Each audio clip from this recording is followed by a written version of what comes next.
కనకదుర్గ అమ్మవారిని దర్శించుకున్న హోంమంత్రి వంగలపూడి అనిత. రాష్ట్ర ప్రభుత్వం ప్రతిష్టాత్మకంగా అమలు చేస్తున్న స్త్రీశక్తి పథకం విజయవంతంగా అమలవుతున్న నేపథ్యంలో ఈ ఏడాది భక్తుల సంఖ్య 20 లక్షల వరకు ఉండవచ్చునని రాష్ట్ర హోంమంత్రి వంగలపూడి అనిత పేర్కొన్నారు. దసరా శరన్నవరాత్రోత్సవాలలో భాగంగా తొలి రోజు బాలా త్రిపుర సుందరీదేవిగా దర్శనమిచ్చిన జగన్మాతను ఆమె దర్శించుకున్నారు. ఈ సందర్భంగా ఆమె మాట్లాడుతూ సామాన్య భక్తులకు సంతృప్తికర దర్శన భాగ్యం కలిగించేందుకు జిల్లా యంత్రాంగం సమన్వయంతో పనిచేస్తుందని అన్నారు. ప్రధానంగా దాదాపు 4500 మంది పోలీస్ సిబ్బంది భక్తుల భద్రత కోసం పనిచేస్తున్నారన్నారు. దేవాలయ కార్యనిర్వహణాధికారి వికే షినా నాయక్ ఆలయ మర్యాదలతో స్వాగతం పలికారు.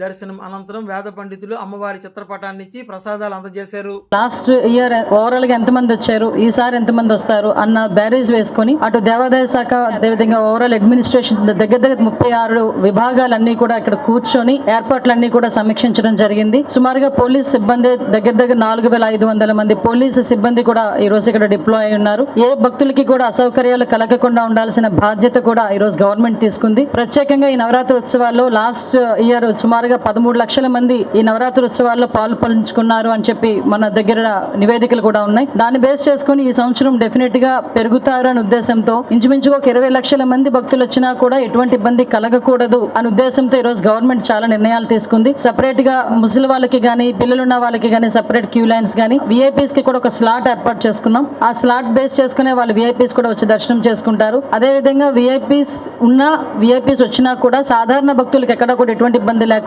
ఎక్కడ కూడా వాళ్ళని ఆపకుండా డైరెక్ట్ గా వాళ్ళకి దర్శనం జరిగే పరిస్థితి కూడా ఈ రోజు ఆ విధంగా ఎస్టాబ్లిష్మెంట్ చేయడం జరిగింది. కాబట్టి సామాన్య భక్తుల తాలూకా మెయిన్ దర్శనమే పరమావధిగా భావించాం. వాళ్ళకి ఎటువంటి ఇబ్బందులు కలగకుండా చూసుకోవాల్సిన బాధ్యత తీసుకున్నాం. ఎక్కడైనా ఏ ఇబ్బంది వచ్చినా కూడా ఇక్కడ టోల్ ఫ్రీ నెంబర్ కూడా పెట్టాం. ఎవరికైనా మెడికల్ గా ఎటువంటి ఇబ్బంది ఉన్నా కూడా వైద్య సిబ్బందిని కూడా డిప్లాయ్ చేసుకున్నాం. ఎవ్రీథింగ్ పర్ఫెక్ట్ గా కనకదుర్గమ్మ అమ్మవారి దయ వల్ల ఎక్కడ ఎటువంటి ఇబ్బందులు కలగకుండా చూసుకునే బాధ్యత తీసుకున్నాం. అందరూ కూడా సహకరించాల్సిందిగా మనస్ఫూర్తిగా కోరుకుంటున్నానండి.